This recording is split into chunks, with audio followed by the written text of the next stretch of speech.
ruminação da palavra. Com o caminhar desses anos todos, nós da Canção Nova avançamos na maneira de trabalhar com a Bíblia e de fazer o nosso diário espiritual. Desenvolvemos a chamada ruminação da palavra.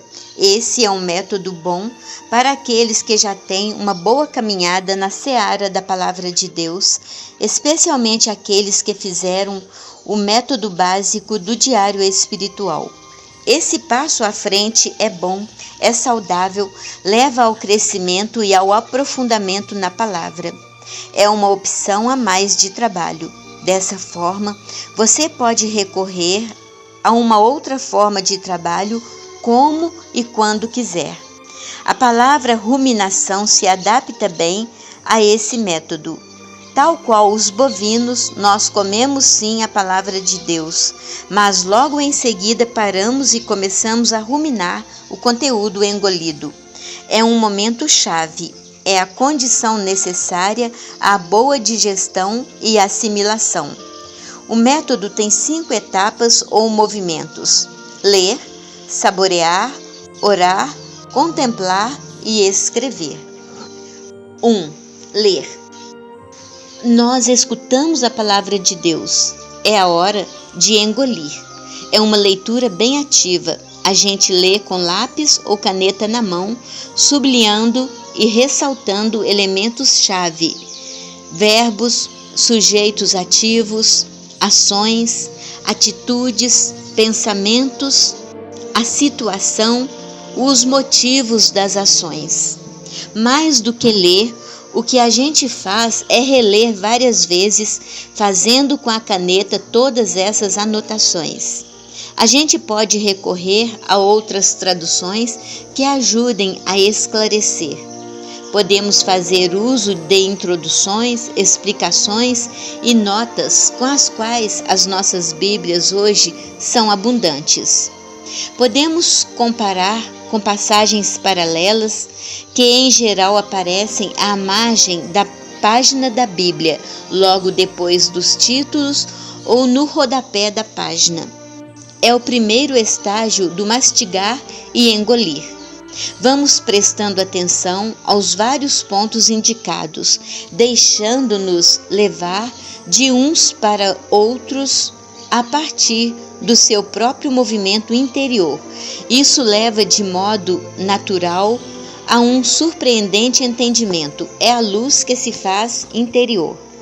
Esse movimento interior nos conduz de forma bem natural à segunda etapa. E quando se inicia de fato a ruminação. 2. Saborear. Poderíamos chamar essa etapa de meditar, porque, na verdade, é uma meditação da palavra mastigada. Não o fazemos, contudo, para não dar a impressão errada de que se trata de um trabalho simplesmente intelectual. Preferimos chamar de saborear. Eu tive um professor de ciências que dizia que na hora em que o boi e a vaca ruminam o capim na boca, por causa da saliva, ele fica doce. Nós brincávamos com o nosso professor perguntando como é que ele sabia. Na verdade, essa é a hora de sentir a palavra. A inteligência também participa desse momento, mas não só ela. Nessa hora entram também os sentimentos, a nossa liberdade movida pelo Espírito, os vários movimentos da vontade. É o momento-chave de se deixar impregnar pelos sentimentos que o Espírito Santo provoca em nós através da palavra. Alegria, medo, confiança, generosidade, arrependimento, esperança, entusiasmo, etc. São vários sentimentos e impulsos que se misturam uns aos outros. 3. Orar. Naturalmente, esses sentimentos todos nos levam a dar uma resposta. Não é tanto responder à palavra, mas responder ao Senhor, que pela palavra provocou em nós esses sentimentos. Brotam naturalmente o louvor, o arrependimento, a súplica, o agradecimento, o pedido de perdão, a oferta, a adoração. Mais do que uma oração de palavras, essa será uma oração de sentimentos, de atitudes interiores. Umas poucas palavras nos prestarão simplesmente a ajuda para nos expressar e nos referir ora ao Pai, ora a Jesus, ora ao próprio Espírito Santo. É uma oração já bem simples e bem interiorizada. 4. Contemplar. Pouco a pouco, os sentimentos todos que se multiplicavam e se misturavam em nós, os vários movimentos de oração provocados por eles, vão se simplificando e se unificando dentro de nós. É a hora da tranquilidade, da harmonia, do repouso em Deus. É isso que quer dizer contemplação, entrar pela palavra no templo de Deus que existe em nós, e aí ficarmos repousando no Senhor. É a simplificação de todos os movimentos do nosso interior. É um momento privilegiado, é uma hora de graça. Todos nós podemos chegar a isso. Deus o quer para todos, sem distinção de pessoas. Os mais simples são os que mais facilmente podem chegar a essa graça. Os que mais penam são os mais intelectuais. É uma tristeza que se tenha feito tanto mistério, tanta complicação acerca de algo tão simples como a contemplação, a ponto de torná-la inacessível para a maioria, quando, na verdade, Deus sempre a quis acessível a todos. Hoje, graças à ação do Espírito Santo, isso nos é devolvido e gratuitamente. Não tenha receio. A contemplação nada tem a ver com controle mental, nem com filosofias orientais. Não é nada da nova era. Nós estamos tocando de novo no que há de mais autêntico e genuíno da espiritualidade cristã. A contemplação foi o modo de rezar de Jesus. Foi isso que nos ensinaram os monges, os místicos, os contemplativos, os homens e as mulheres de Deus do passado e do presente. Não tenha receio de entrar nesse caminho e de se deixar escorregar até a contemplação. Esse caminho é natural como a digestão. Essa graça é para você. Assim, quando eu digo a Bíblia no meu dia a dia, sugiro a você contemplação todo dia. Acredite, escolha e experimente os frutos. Entrando no repouso da contemplação, deixe-se ficar aí. Não estrague tudo nessa hora, como fazem alguns. Não queira voltar a insistir em orações, em palavras, em sentimentos, e muito menos em raciocínios e esquemas de ação. Entregue-se ao repouso de Deus. Dê ao Senhor o prazer de estar com você. Ele tem o direito de estar com a sua criatura. Não queira ficar armando esquemas de como agir, de como trabalhar para o Senhor. Isso virá como consequência. O ciclo completo da digestão não falha. Ela vai recair naturalmente na vida e na saúde. Por que duvidar do ciclo completo da oração a partir da palavra viva do Deus vivo?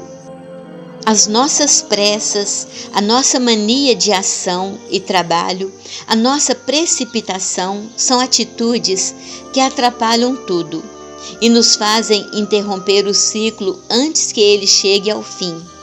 Se nos comportamos assim, a eficácia verdadeira não tem como se manifestar. Isso não é intimismo, é interiorização.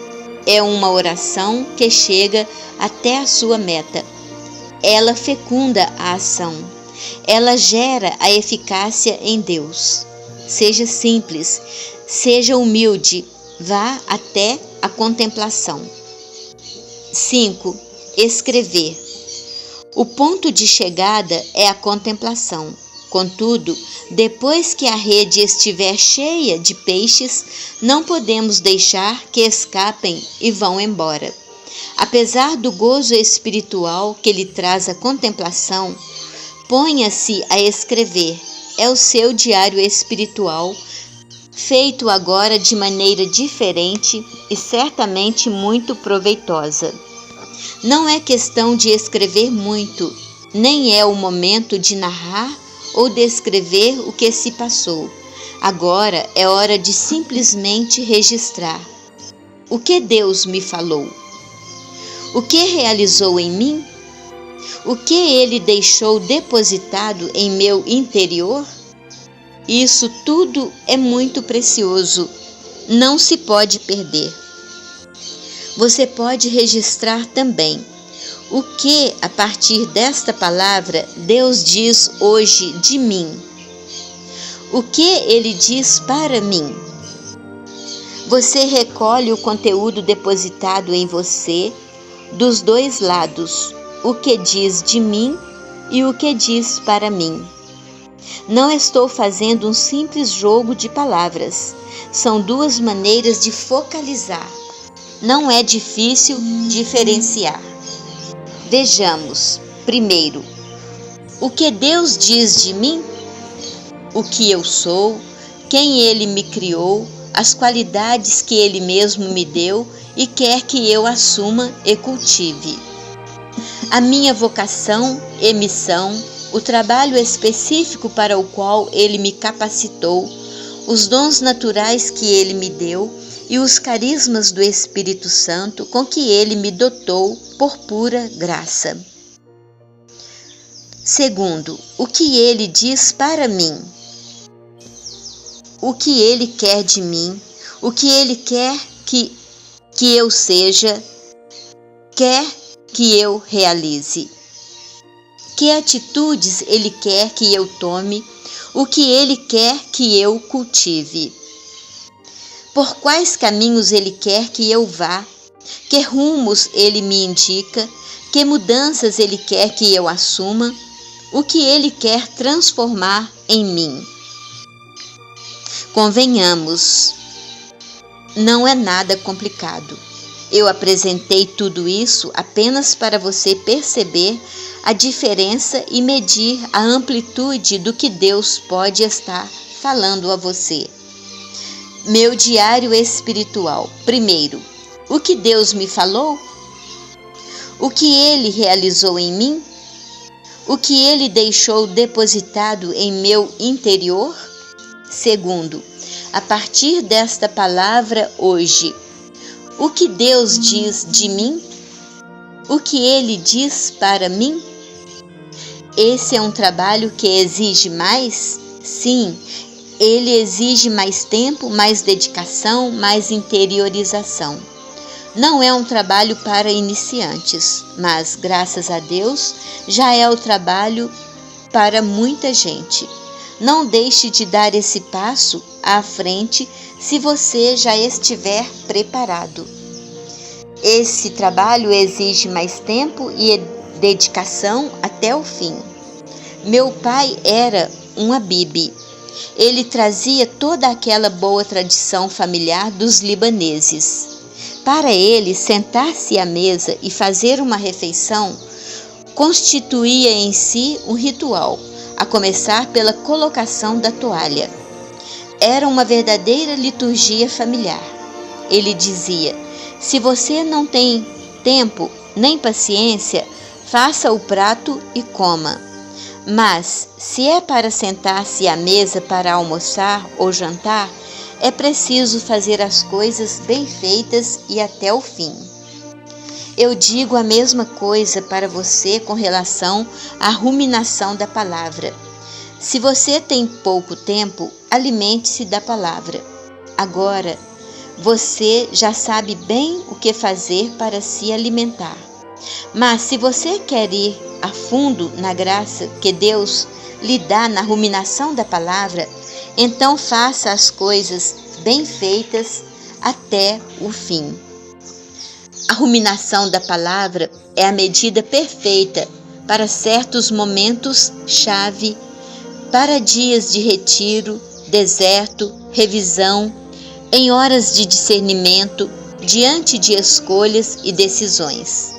Certamente, o Senhor vai levá-lo, mesmo sem tempo e até sem disposição inicial, a embarcar decididamente na experiência da ruminação da palavra.